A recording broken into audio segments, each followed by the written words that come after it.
இவனுக்கு சைஸுக்குலாம் மரியாதை இல்ல, வயசுக்கு தான். புரியுதா? ஜிங்கிலி ஜிங்கிலி எப்படி ஏன்டா டைம் வேஸ்ட் பண்ற? இவன் எந்த சீசன்டா அவன்?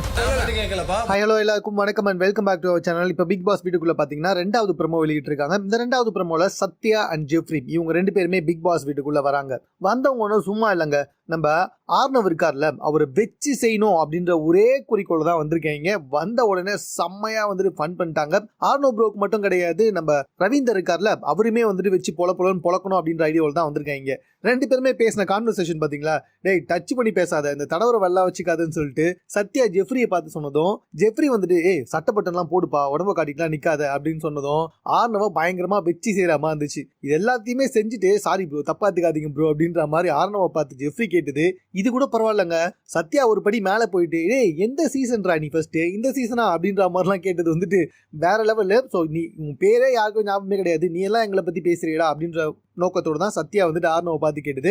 ஸோ ஆர்னவெலாம் செம்ம காண்ட் ஆயிட்டாரு, வச்சு செஞ்சுட்டாங்க. அது மட்டும் இல்ல, இன்னும் 5 நாள் இருக்கு, வாங்க ஃபன் பண்ணலாம் ரவீந்தர் என்னென்ன அப்படின்ற மாதிரி கேட்க, ரவீந்தர் வந்துட்டு செம்ம காண்ட் ஆயிட்டாரு. எங்களுக்கு உன்னை விட பயங்கரமாவே ஃபன் பண்ண தெரியும்பா அப்படின்ற மாதிரி சொல்லி அவரு ஒரு சைடு காண்டா போயிட்டாரு. உள்ள வந்த சத்யா மற்றும் ஜெஃப்ரி ரெண்டு பேருமே வேற லெவல்ல ஃபன் பண்ணிக்கிட்டு இருக்காங்க.